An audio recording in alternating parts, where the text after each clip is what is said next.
Ako yung follow up pangutana bro Bainting. Imo mo gyud si gamit ting word nga bruma. Gigamit na ni Padre kanina, gigamit tapod ni mo ron. Oh, ikaw ting wa kay klaro ting. Okay, bruma Marcos City bersikulo 19. Matod pa kay gigamit makag chat GPT. Akong gipangutana, Marcos bruma man apil ba ang baboy? Tubag si chat GPT. Yes. Carefully wording is here. Mark 7:19, Jesus declares that all foods are clean. And that takes notes, those who declared all foods clean. Magbata pa rin, bruma is in food in general term or general, food in general. Jesus' statement includes pigs because he declared all foods clean. Karon, giklaro man dire nga apil man diay ang baboy kisa may akong tuhan. Tigamit mo kag chat GPT. Oh? Lucas Leviticus 11. Gaa sa Amplified Holy Bible, Leviticus 11. The Lord spoke again to Moses and Aaron, saying to them, "Speak to the children of Israel, saying, among all animals which are on the earth, these are the animals which you may eat." Na ay gi-close parenthesis dire. Mark 7 verse 15 to 19. So apil gi-refer gyud ay ang Mark ng gigamit ni Kristo nga tanang pagkaon pwede nang kaon, i-apil ang baboy. Karon akong pangutana, unsa may authority nimo nga muhatag ka og explanation nga usa ba ka theologian o na ba kay katungod sa pag-explain sa Mark 7:19 nga kani dili apil ang baboy? Unsa may authority doon na ba kay titulo diha nga gihumana naka-graduate pa ka theologian in general, for example Oxford University, Harvard University, doon na ba kay lisensya nga kapakawita nga kani Mark 17 dili apil ang baboy? Kagwa kani ka bot sabot nagikan les imong hunahuna, in short AI alanganing interpretasyon or di ba ka abnormal nga intelligence. So ato basahon diri no, Mark 7 verse 19. They said to them, dili ako po na ba kay kapakita diha titulo nga ikaw official nga makahatag og general explanation na doon kay katungod sa paghatag usa ba ka theologian, usa ka ba ka scholar, Bible scholar nga mohatag og saktong interpretation? Di dala ko motubag kinsa ko. Kanin dala ako motubag. Tabagon ako nang tana. In Yahshua side, kasi Yahshua may kasulti ng Marcos 7:19. Di man ikaw. In Yahshua side, using bruma in Mark 7:19 is include pig. Tubag, short categorical answer, no. In Yahshua's own usage in Mark 7:19, bruma does not include pig. O diya, asa may itong panalisod na doon? Nga kani kong chat GPT, gi-explain man diri, nga baboy di ka doon ang pig. Sa imo chat GPT, dili pwede ang pig. So nagbangga ang ato ang chat GPT. Karon, dili na to, pwede na ko to ng chat GPT, kay nagbangga man. So karon ako kapot anon unsa may imong katungod sa pag-explain sa Mark 7:19 nga sipyat man do na ba kay titulo nga ikaw graduate ka og theological studies nga dili kanang sektaryan nang sektaryan walay ginabigan nga kanang for example mga university nga dagko nga open sa tanang religion or do na ba kay usa ba ka Bible scholar kana kay nagbangga man tong ChatGPT. Ano maglanis man tani nga nagbangga man nga kurin tubag man nga apil ang page ay mo dili asa may imong ikapakita nga duna kay katungod sa pag-explain. Manali ko dito bag nimo.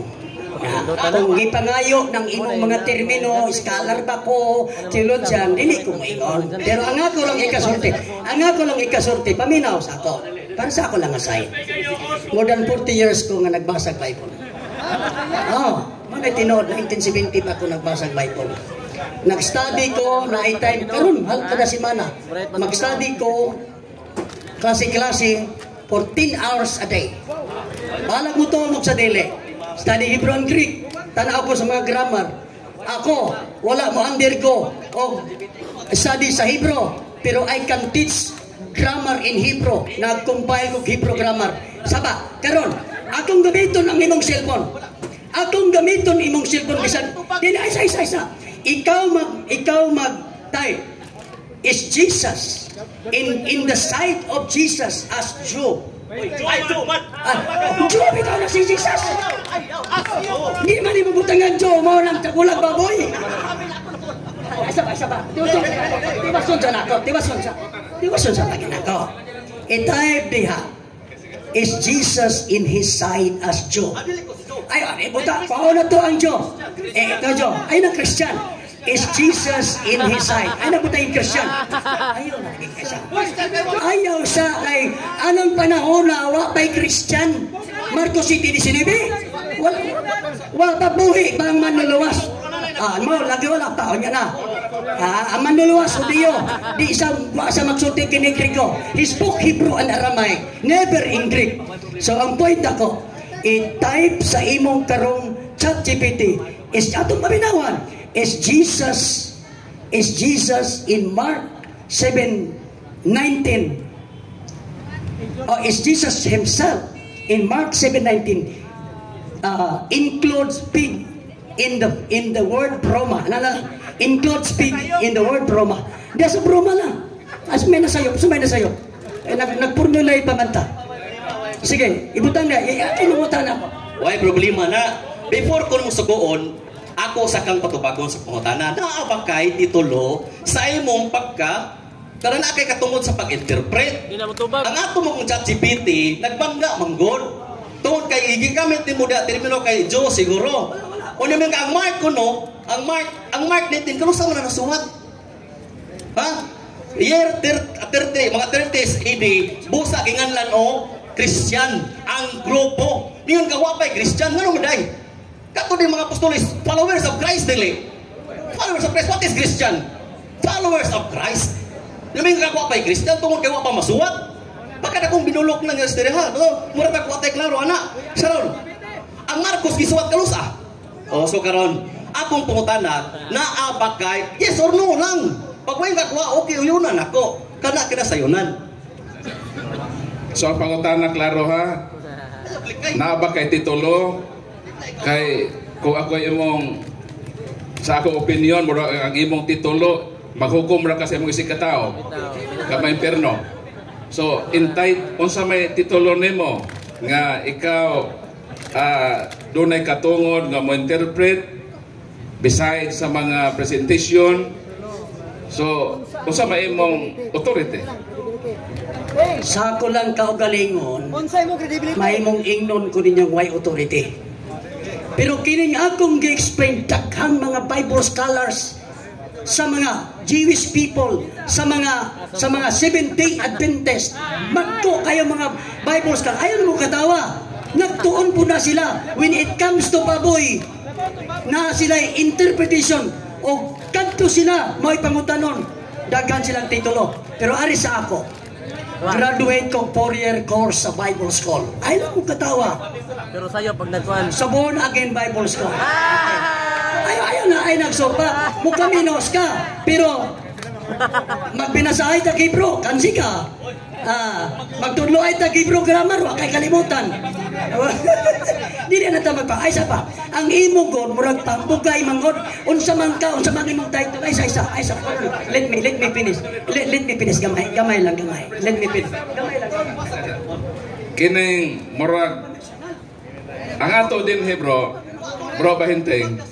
Ang atong purpose din he nga kana laging malamdagan ta sa pulong sa Ginoo.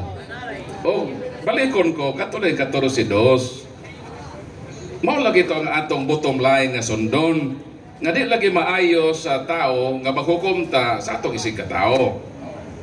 Dili ba mao nay nindot ka kinaiya nga isalig nato sa Dios instead nga hukman nato atong isig ka tao? Kay ang bottom line ini nga diskusyon garbo man. So ang ato din nga guided ta sa pulong sa Ginoo. Nga pwede ba nga dili naka judgmental nila o apel ko nga dili nato hukman nga maimpierno me.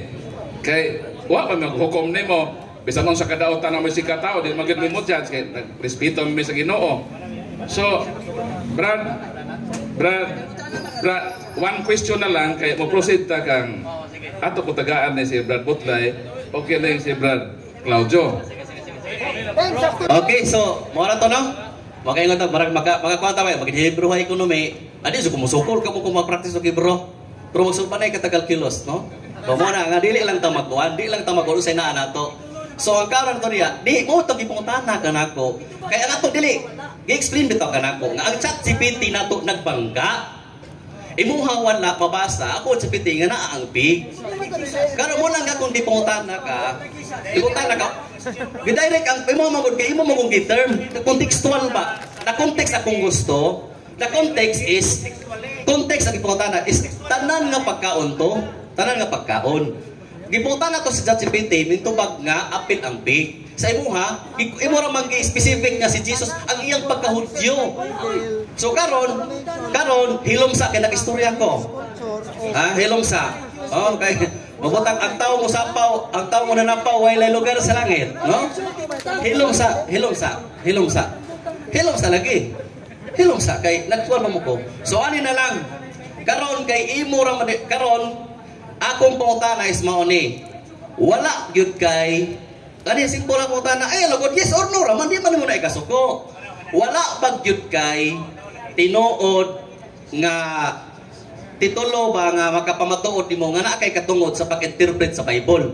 Na Mr. Bahinting, isura pa na pangutana ta nya di maminaw. Matubag man ni Mr. Bahinting nga nasa titulo, ranggo, mayo sa Hebro, mayo sa Griego, pero kung maghukom ka sa imong isig katao, useless ang tanan. So kung di na ka maghukom, sugod karon, ayaw naghukmi ang mukha o karning baboy nga may impirno. Mauni ang lesson nga atong makuha niini.